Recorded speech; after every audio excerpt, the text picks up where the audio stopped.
Okay. Let me make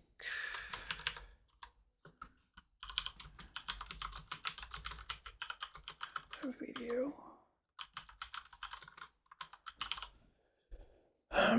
So I was watching this, and around this time,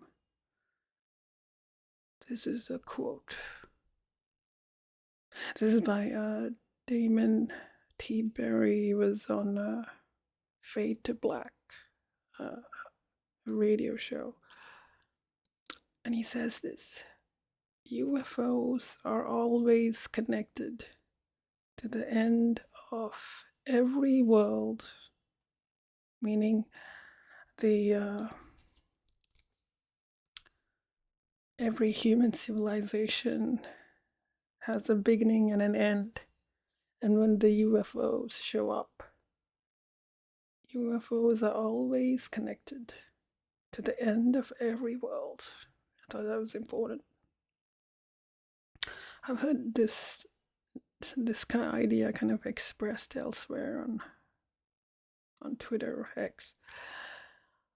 And I wrote this: I think our end is near. This end is near. Our end. I mean, the end of our present age, our present version of humanity. They. Who are they? Is it the Anunnaki? Is it the beings from the constellation of Centaur? They are going to come back to destroy this planet. Or rather, and more specifically, human civilization on this planet on a global scale. Think of all the pyramids all over this planet. Think of all the great civilizations, the Mayans, the Egyptians.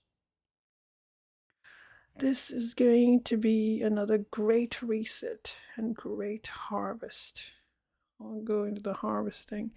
If you want to learn about the crop circles and the great harvest, here's a link with the timestamp. It's in episode 8 of The Knowledge of the Forever Time. The so-called drone sightings in New Jersey and in other parts of the US and the world last year is just an example of UFOs showing up more often. These sightings are still ongoing from what I know. Yes, they haven't stopped. I think these UFOs are warning us, telling us our end is near, our time is up, they are coming back. They know because they've seen it before. And they're telling us, warning us, look up in the sky, they're going to come back. What was said in that segment above, I think in this over here, seems to have a very sad but true resonance to me or with me. The mind quickly turns away and dismisses it. No, it cannot be true. If you think about things like, are they going to destroy our planet? No, it cannot be true. I'm just going to dismiss it. Oh, that's just nonsense. That's just the mind quickly turns away. But what if it is true? I cannot help but feel like we are at the end of this world, the end of this present age. Our only hope is for humans to escape into space. Well, that's what Damon T. Berry says. Maybe this is why Musk is so desperate to go to Mars. Does he know something? Does he? If Damon T. Berry is right, this has happened many times in the past. This extinction cyclical thing. So it's not like humans are going to cease to exist if our present civilization gets wiped out, or most of it gets wiped out. I guess the cycle will start again. Seems kind of pointless if you ask me. Are the destroyers of our present civilization going to come from Orion? This idea of the pointlessness of the cycle. Why are they doing this? Why are they resetting and then creating more civilization? It's like, I'm here saying seems kind of pointless, but if you look at it, just look at humans, all right? When we put seeds in the ground, we grow crops, and then at that proper time we harvest the crops. And after that, what do? We put seeds again, grow the crop, and harvest the crop. Is that what's happening to us? We are put on the earth, we grow, and we get harvested, and the cycle repeats itself. Are the destroyers of our present civilization going to come from Orion? Is that what the pyramids are warning about? Or is Orion the place we need to go to escape? Or is that the place the Anunnaki come from, who are the ones who restart human civilization again after the Great Reset, as stated in the video referenced? Actually, when I was watching the episode 8, it seems like the Anunnaki, they are both the harvester and they both restart the civilization, but they also harvest it. So maybe they're the ones who are the creators and the destroyers. But anyway, this is just like some sort of speculating here. I'm not really sure. But the idea is the aliens create us and they destroy us. They treat us like crops. It is time. I am ready. I think I have been ready for a while now. This is sort of like my personal kind of view. I feel like, yeah. I feel kind of like, yeah, I'm ready. I'm tired of this civilization. The UFOs are warning us, telling us our end is near. They are going to be back. I don't know. I think the UFOs, the orbs in particular, are another form of life. Actually, this was mentioned by other people, not just, they might be the ones creating the crop circles showing the sun. I think they are trying to warn us. They have seen this before tens of thousands of times.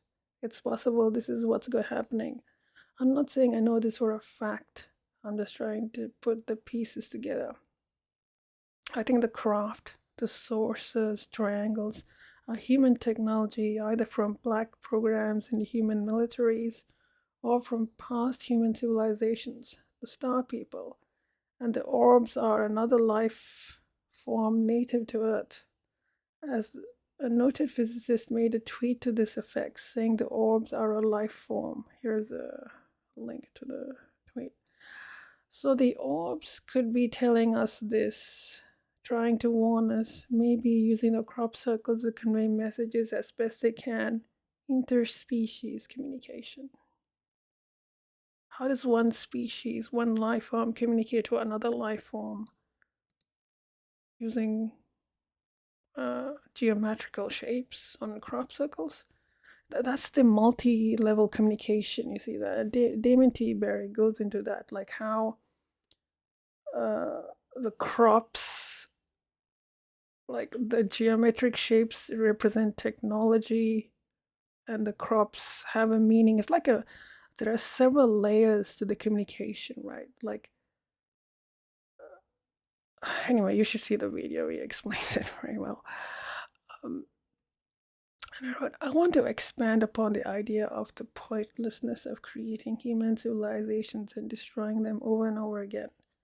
This notion was mentioned in the Lacerta files. Here's a quote. There was a long war between us, means the native reptilians, and the Elohim or Elohim, the ones in the Bible, the Elohim, and also between certain groups of the Elohim themselves, because many of them were the opinion that the again and again creation of human species on this planet makes no real sense. Here's this idea that the Anunnaki or the Elohim, the beings who created humanity on Earth, like there is a not all, there is sort of like a conflict within them. Like one part is creating life, and the other is saying, "Well, what? Don't do it. Why are you creating life only to destroy it?"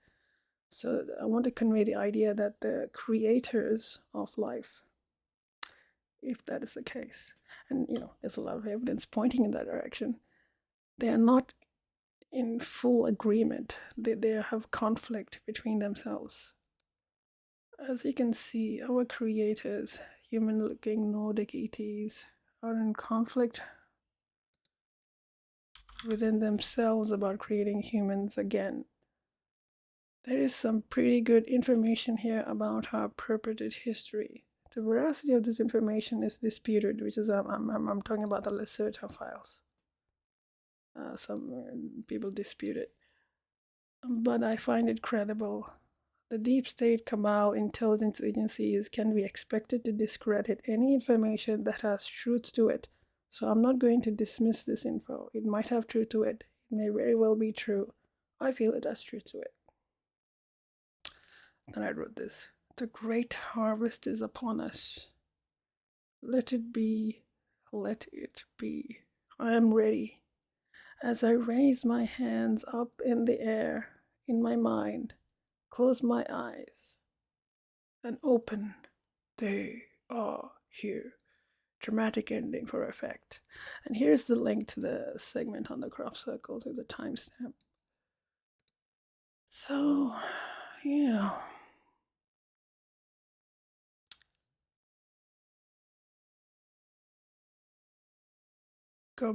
Göbekli Tepe. Why are the ancient civilizations on Earth, why are they so preoccupied with the stars?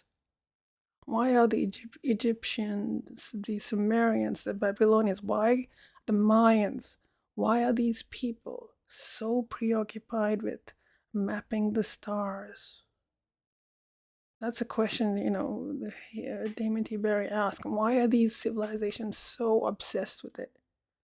It's because our creators come from the stars, and our end comes from the stars because they will come to destroy us. And humanity's salvation is in the stars. If humans of this earth are going to survive, they have to leave Earth. They have to go to the stars. They have to get flight. They have to get a spaceship. They have to get out of here. One way to get it is through the portals, but anyway. But then again, the trigger mechanism for human civilization to end.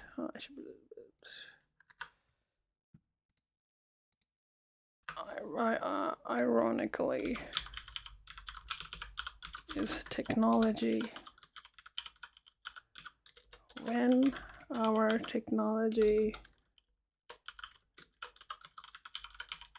advances to the point where we can leave Earth and travel to the stars, that's when they come back to destroy us. Think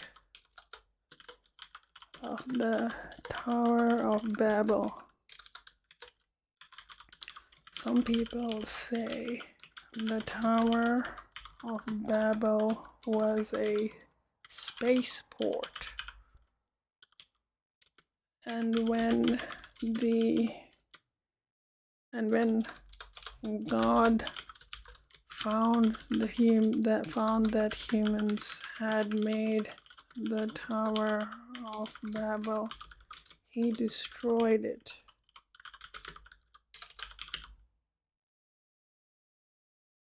they don't want us leaving Earth.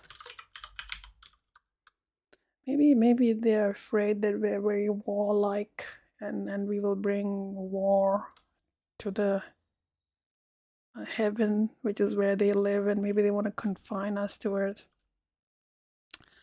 I've got some other theories on what's going on Earth. I think Earth is some kind of a library, of, or a museum.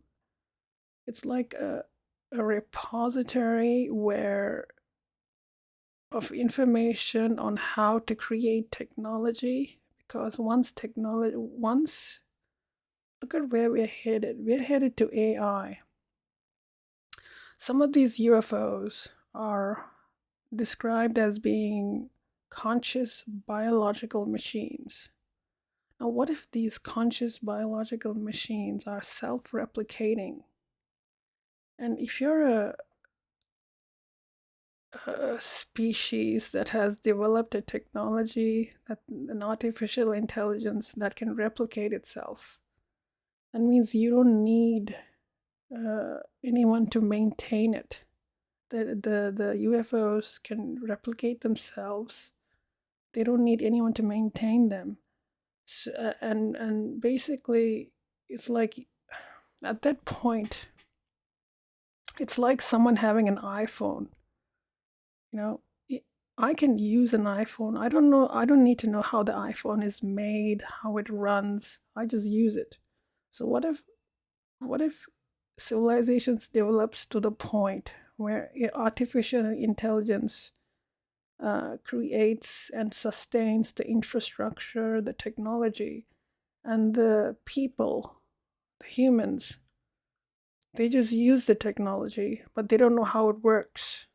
All right, they don't know how to create it, how to maintain it, because the technology maintains itself because it's conscious and it's AI. At this point, and let's say you moved to another planet and all you have are these artificially intelligent conscious spaceships and technologies, and you don't know how they work, but you just use them. And maybe and in this so you move to these other planets and you colonize them, but you don't know how to create the technology. What if Earth is like a repository of knowledge on how to create the technology? Like,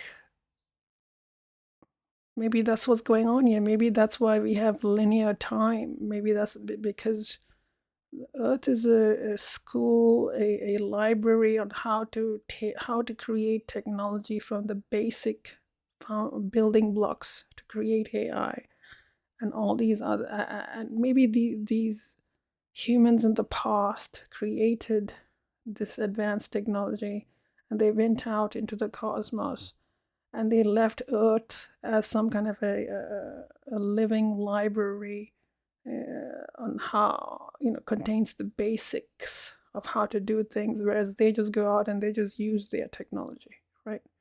Do people understand what I'm saying? Yeah, maybe Earth is some kind of a genetic library, a repository of information on how to create technology. Yeah, a genetic. Yeah, I feel like Earth is some kind of a storage, and they don't want us to. Maybe they need to keep us at a low level of technology because once we develop AI, they don't want Earth to develop AI because once you develop AI, the technology can maintain itself. And then they don't want to lose the memory of how to create the artificial intelligence technology, because if we create the artificial intelligence technology, people will just forget how to create the technology, and let's say all of the technology gets wiped out, then how do we have to go from then we have to relearn how to create it, and they don't want to lose all of they don't want to go back to the basics and learn how to create computers and microprocessors and electricity. They don't want to go through that whole thing again. So they keep Earth locked into this kind of uh, technological limitation, because they treat it as a library of information. Maybe where there exists, time doesn't operate the way it does for us. Because I think time, anyway, that's just some of my speculation. Anyway, I feel like I feel like that there's something to that. Anyway,